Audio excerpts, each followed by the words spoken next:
Hello everyone, मैं GTTI Gulberg 96H Lahore से मुखातिब हूँ। यहाँ पे इंडस्ट्रियल ऑटोमेशन एंड रोबोटिक्स का शॉर्ट कोर्स करवाया जाता है। इसमें जो मॉड्यूल है प्रोडक्शन लाइन YL335 भी इसके लिए वीडियो रिकॉर्ड की जा रही है। ये हमारा तीसरा इंट्रोडक्टरी लेक्चर है। इसमें हम लोग सोलेनॉइड वॉल्व्स और सिलेंडर्स के बारे में बेसिक्स जो है जानने की कोशिश करेंगे। बेसिकली ये हमारी आउटलाइंस हैं। सोलेनॉइड वॉल्व्स देखेंगे, two way solenoid valve, single way solenoid valve, filter pressure reducing valve, pneumatic control circuits. उसके बाद हम सिलेंडर्स के बारे में जानेंगे, single acting cylinders, double acting cylinders. उसके बाद इसमें स्पेसिफिकली कुछ सिलेंडर्स के बारे में डिस्कस करेंगे, न्यूमेटिक फिंगर के बारे में, और उसके बाद गाइड सिलेंडर के बारे में। बेसिकली सोलेनॉइड वॉल्व्स होते क्या हैं? बेसिकली ये जो है फोर्स ऑफ कंप्रेस्ड गैसेस को इस्तेमाल करते हुए मैकेनिकल इफेक्ट पैदा करने के लिए हम न्यूमेटिक्स को इस्तेमाल करते हैं। इसमें बेसिकली हवा या प्रेशराइज्ड जो है गैसेस इस्तेमाल की जाती हैं जो कि फोर्स पैदा करती हैं, जिनको डिफरेंट मैकेनिकल मूवमेंट्स के लिए हम इस्तेमाल करते हैं। इंडस्ट्री में ये बहुत ज़्यादा इस्तेमाल किया जाती है ये टेक्निक न्यूमेटिक कंट्रोल की। सोलेनॉइड वॉल्व क्या होते हैं? Solenoid valve is an electromechanical device in which the solenoid uses an electric current to generate a magnetic field and thereby operate a mechanism which regulates the opening of the fluid flow in a valve.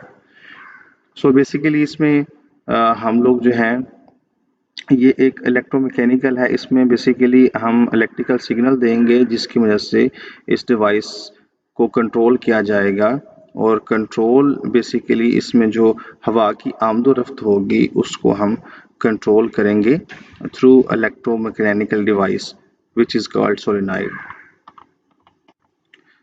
Different किस्म के market में solenoid valve जो है वो available हैं।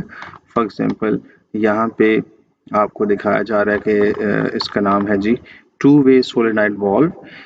इसके basically जो है वो दो पार्ट्स होते हैं। एक इसकी कैविटी पोर्ट होती है और एक इसकी आउटलेट होती है। बेसिकली एक जो स्लॉट है वो इनटेक के लिए इस्तेमाल होगा, एक आउट ऑफ फ्लो के लिए इस्तेमाल होगा। इसके अंदर जो है प्लंजर इस्तेमाल किए जाते हैं। जैसे ही वो ओपन होता है तो हवा जो है वो एक तरफ से एंटर होती है, जो कि पाइप्स के साथ हमने इसको जोड़ा होता है, सोलेनॉइड वॉल्व्स को जोड़ा होता है। हवा जो है वो एक तरफ से एंटर होती है और दूसरी तरफ निकलती है। लेकिन जैसे ही हम प्लंजर को क्लोज कर देते हैं तो हवा जो है वो रुक जाती है और इस तरह से जो भी मूवमेंट हो रही थी वो स्टॉप हो जाती है। सिग्नल जो है बेसिकली PLC जो है वो सोलेनॉइड वॉल्व्स को सिग्नल देंगे, और सोलेनॉइड वॉल्व जो होगा वो हवा के प्रेशर को या डायरेक्शन को कंट्रोल करेगा, और इस तरह से उनकी बुनियाद पे हम सिलेंडर की जो है वो मूवमेंट को कंट्रोल करेंगे। इसके अंदर जो है फिल्टर प्रेशर रिड्यूसिंग वॉल्व होते हैं। ये हमारे पास वॉल्व्स हैं। इनमें बेसिकली आपका ये फास्ट स्विच जो है इसको सप्लाई देने या ना देने के लिए इस्तेमाल करते हैं। इस तरह यहाँ पे आपको मैनोमीटर नज़र आ रहा है जो कि प्रेशर को शो कर रहा है।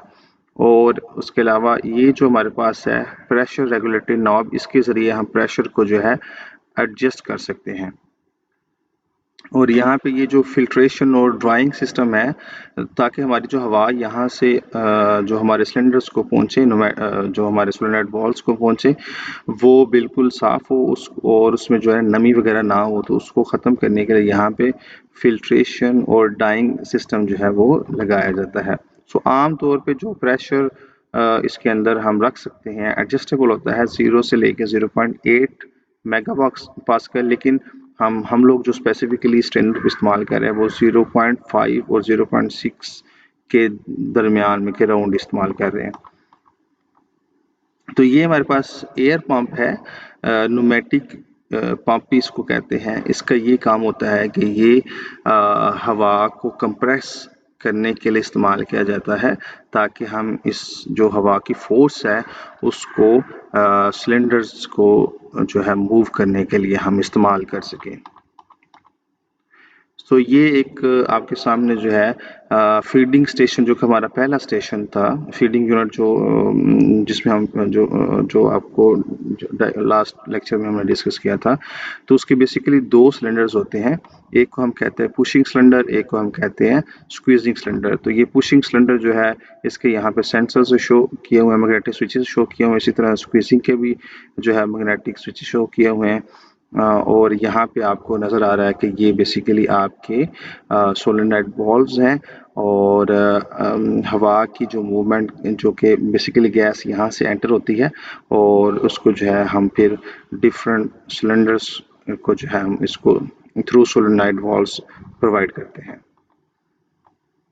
ये जो है हमारे पास न्यूमेटिक कंट्रोल सर्किट जो है, ये प्रोसेसिंग स्टेशन का, प्रोसेसिंग स्टेशन में बेसिकली हमारे पास जो है 3 सिलेंडर्स इस्तेमाल होते हैं। स्टैंपिंग सिलेंडर, मटेरियल जो है मटेरियल के लिए सिलेंडर, और लास्ट जो है मटेरियल को क्लैंप करने के लिए जो हमारे पास सिलेंडर है। तो इसमें जो देखने वाली चीज़ है वो है direction of arrows. For example इसमें अगर आप एरो देखें तो ये एरो जो है इस तरह से जा रही है, लेकिन इसमें अगर देखें तो ये जो डायरेक्शन है इस तरह से आ रही है ये। तो ये बेसिकली शो कर रही होती है कि ये जो आपका ये टाइप हम इस्तेमाल कर रहे हैं, जो ये जो सिलेंडर होगा ये नॉर्मली क्लोज होगा कि नॉर्मली ओपन होगा। सो ये वाले जो सिलेंडर है स्टैंपिंग, और ये वाला जो है क्लैंपिंग, ये नॉर्मली ओपन सिलेंडर्स हैं, और ये वाले जो है ये नॉर्मली क्लोज सिलेंडर हैं। और ये किस बुनियाद पर डिसाइड होता है, ये हमारे हवा का जो फ्लो है उसी की बुनियाद पर ये डिसाइड होता है। इसी तरह से ये जो है असेंबली स्टेशन का जो है वो न्यूमेटिक जो है वो सर्किट दिखाया गया है। इसमें हमारे पास जो टोटल 6 जो है सिलेंडर्स यूज़ हुए हैं। इजेक्शन सिलेंडर है, ब्लॉक मटेरियल सिलेंडर है, ग्रिपर एक्सटेंडेड सिलेंडर है, ग्रिपर लिफ्ट सिलेंडर है, स्विंग सिलेंडर है और फिंगर सिलेंडर है। इसी तरह से हमारे पास जो है वो सॉर्टिंग स्टेशन पे 3 जो है टोटल हमारे पास सिलेंडर इस्तेमाल किए हैं, पुशर इस्तेमाल किए हैं। तो इसी तरह से ये हमारे पास जो है ये डिलीवरी स्टेशन का है, और इसमें भी आपको बिल्कुल नज़र आ रहा है कि लिफ्ट पोर्ट सिलेंडर है ये वाला, आर्म एक्सटेंड सिलेंडर है, स्विंग सिलेंडर है और फिंगर सिलेंडर है। सो सिलेंडर जो होते हैं वो किस काम के लिए हम इस्तेमाल कर रहे होते हैं। सिलेंडर बेसिकली प्रेशर या कंप्रेस्ड एयर जो होती है उसके जो एनर्जी या जो उसका प्रेशर होता है उसको ये मैकेनिकल फॉर्म में कन्वर्ट करता है। सो बेसिकली ये डिस्प्लेसमेंट पैदा करने के लिए हम इस्तेमाल करते हैं, और ये जो हवा होती है ये कंप्रेसर के थ्रू जो हमने कंप्रेस की होती है, और ये प्रेशराइज्ड एयर होती है। सो यहाँ पे हमारे पास डिफरेंट किस्म के सिलेंडर्स होते हैं। सिंगल एक्टिंग सिलेंडर है। सिंगल एक्टिंग सिलेंडर जो है हम नॉर्मली वहाँ पे इस्तेमाल करते हैं जहाँ पे हमारी फोर्स एक डायरेक्शन में ही हो, और इसमें यानी कि मूवमेंट हमारी एक ही डायरेक्शन में हो, और इसकी नॉर्मली जो मैक्सिमम लेंथ होती है वो 80 मिलीमीटर तक होती है। सो यहाँ पे अगर आप देख सकते हैं कि ये बेसिकली आपके पास सिंगल एक्टिंग सिलेंडर है। इसमें जो एयर एंटर होती है वो पिस्टन साइड से एंटर हो रही है, ये इसके अंदर स्प्रिंग है। सो अगर इसमें हवा एंटर हो, प्रेशराइज्ड हवा एंटर होगी तो ये फॉरवर्ड मूव करेगा, और अगर जब हवा नहीं होगी तो ये स्प्रिंग इसको बैकवर्ड मूव कर देगा। सो यहाँ ये इसकी एक्सटेंशन होगी, यहाँ इसका रिटर्न स्ट्रोक होगा, और रिटर्न स्ट्रोक जो है वो स्प्रिंग की मदद से है। डबल एक्टिंग जो सिलेंडर्स होते हैं इनके अंदर जो है वो ज़्यादा कंट्रोल होता है, क्योंकि इसके अंदर क्या होता है कि हवा जो होती है, प्रेशराइज्ड हवा जो होती है वो दोनों डायरेक्शन यानी कि पिस्टन की तरफ से भी जा सकती है, और जो सिलेंडर की साइड है वहाँ से भी जा सकती है।